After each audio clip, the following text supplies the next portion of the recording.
Okay चलिए अब दीपन मेहता के पास चलते हैं। दीपन गुड मॉर्निंग। दीपन मार्केट में बहुत स्ट्रांग मोमेंटम इस समय। 10 दिन लगे हमें 19,000 से 19,500 600 तक का सफ़र तय करने में। अब क्या 20,000 की तैयारी करें और इन लेवल्स पर आपको डर लग रहा है या अभी भी फुल्ली इन्वेस्टेड रहेंगे? अनुज गुड मॉर्निंग और आपके शो पर इनवाइट करने के लिए बहुत बहुत धन्यवाद। 20,000 तो अभी शायद ये महीने में ही लग रहा है। हम्म। और हमेशा तेजी के मार्केट्स ऐसे ही रहते हैं, चांस नहीं मिलता है खरीदने के लिए। They go up in a one line single line the way we have seen just now. और मेरे ख्याल से इस लेवल पर भी आपको फुली इन्वेस्टेड ही रहना चाहिए। थोड़ी शुरुआत ही हुई है, after many many months of consolidation एक ब्रेकआउट मिला है इस महीने में। मेरे ख्याल से आई थिंक मार्केट अच्छा लग रहा है और इस लेवल से भी और बढ़ सकता है।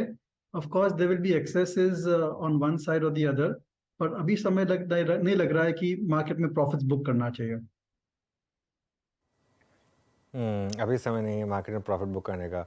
दीपन, आईटी में जो इस समय रैली बन रही है और खासतौर से इन्फोसिस, पिछले क्वार्टर की डिसअपॉइंटमेंट को पूरा उसने भुला दिया। नंबर्स खराब रहे लेकिन फिर भी स्टॉक्स रैली कर रहे हैं। ये आपके हिसाब से क्या रीजन है यहाँ पर और यहाँ पर क्या व्यू होगा?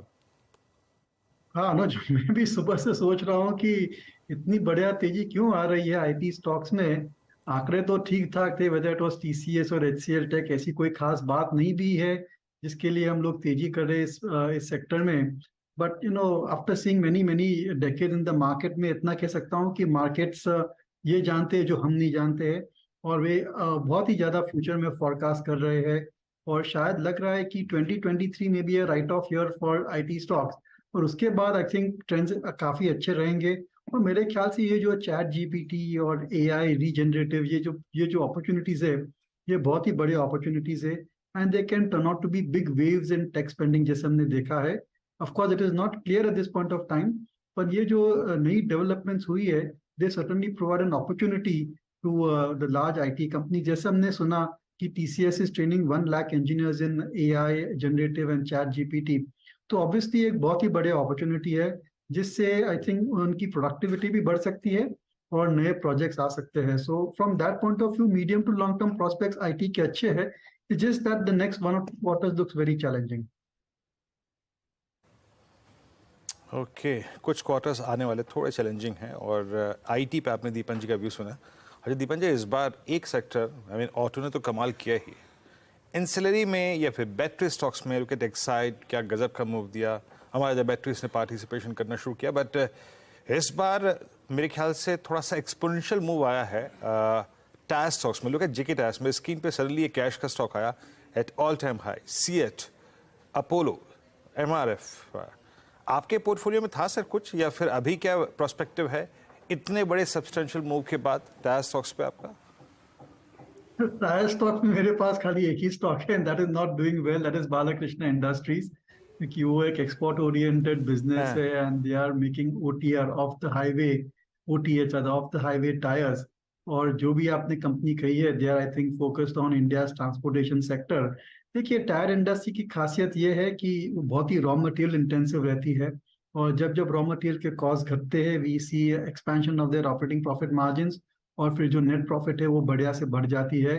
पर जैसे जैसे raw material prices start to churn and go on the higher side, तो उनकी मार्जिन स्क्वीज हो जाती है। पर at this point of time I think they are in a very very sweet spot. और ओवरऑल डिमांड भी अच्छी है। पूरा जो ट्रांसपोर्टेशन की वॉल्यूम्स है वो बढ़ रही है।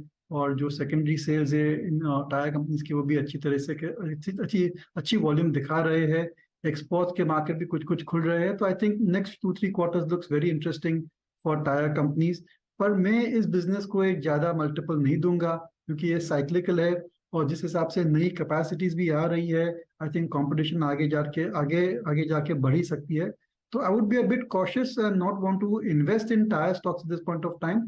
लेकिन जो अन्य ऑटो एंसिलरीज है, specially those which have got a good balance of internal combustion engines and electric vehicles, I think इनमें स्कोप बहुत ही बढ़िया है। Specially companies which are in electronics, electrical, wiring, या फिर इंफोटेनमेंट, सिक्योरिटी, सेंसर्स, इन सब कंपनियों में आई थिंक प्रोस्पेक्ट्स अच्छे दिख रहे हैं। कंपनी लाइक सोना बीएलडब्ल्यू, और for that matter Minda, Uno Minda, Minda corp. I think these are the companies which are the future as far as auto ancillary is concern.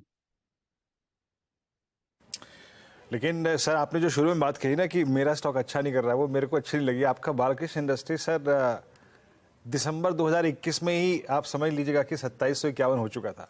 मतलब जब दूसरे टायर स्टॉक नहीं चल रहे थे, आपका स्टॉक तभी चल रहा था। बट स्टिल आई थिंक ये very close to its all time high, 52 हफ्तों की ट्रैजेक्टरी के पास। अच्छा, ऐसी जैसे कि मैंने मिड कैप में बात करी या फिर एक सेक्टर की बात करी जिसने को सेक्टर को डोमिनेट किया। अब आते हैं सर कुछ और स्पेस पे। देखिए फार्मा अच्छा कर रहा है, हेल्थ केयर अच्छा कर रहा है, डायग्नोस्टिक स्टॉक्स पे क्या एक फ्रेश व्यू, फ्रेश प्रोस्पेक्टिव लेना चाहिए? मैं अभी कुछ दिनों पहले डॉक्टर लाल पैथ लैब की मैनेजमेंट से बात कर रहा था। उन्होंने एक चीज़ बात कही जो कि आई थिंक थोड़ी सी इंप्रेस कर गई कि भले ही क्लाइंट्स की संख्या बहुत ना हो, but number of test with in that client वो काफ़ी बढ़ रही है। आपका व्यू डायग्नोस्टिक स्पेस पे, मेट्रोपोलिस पे, डॉक्टर लाल पैथ लैब पे? जी हाँ, आई थिंक उनकी असेसमेंट बराबर है।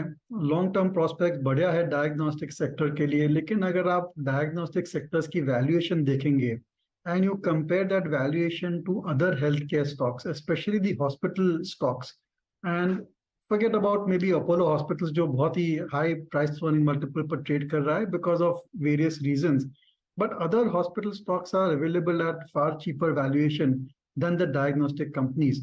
और अगर हेल्थ केयर में स्पेंड्स बढ़ने वाले हैं तो hospital stocks also should do very well. और पिछले 2-3 तिमाही से आप देखेंगे तो hospital stocks are coming with very good numbers.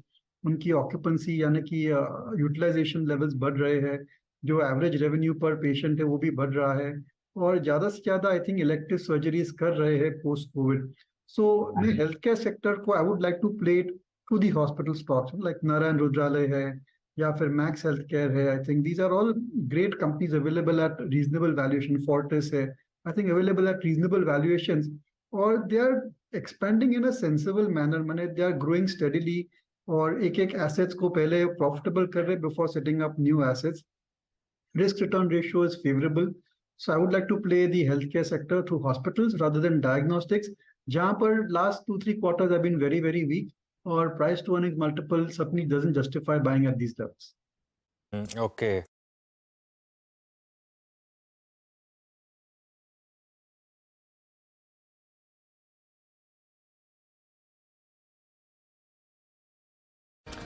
Okay चलिए अब दीपन मेहता के पास चलते हैं। दीपन गुड मॉर्निंग।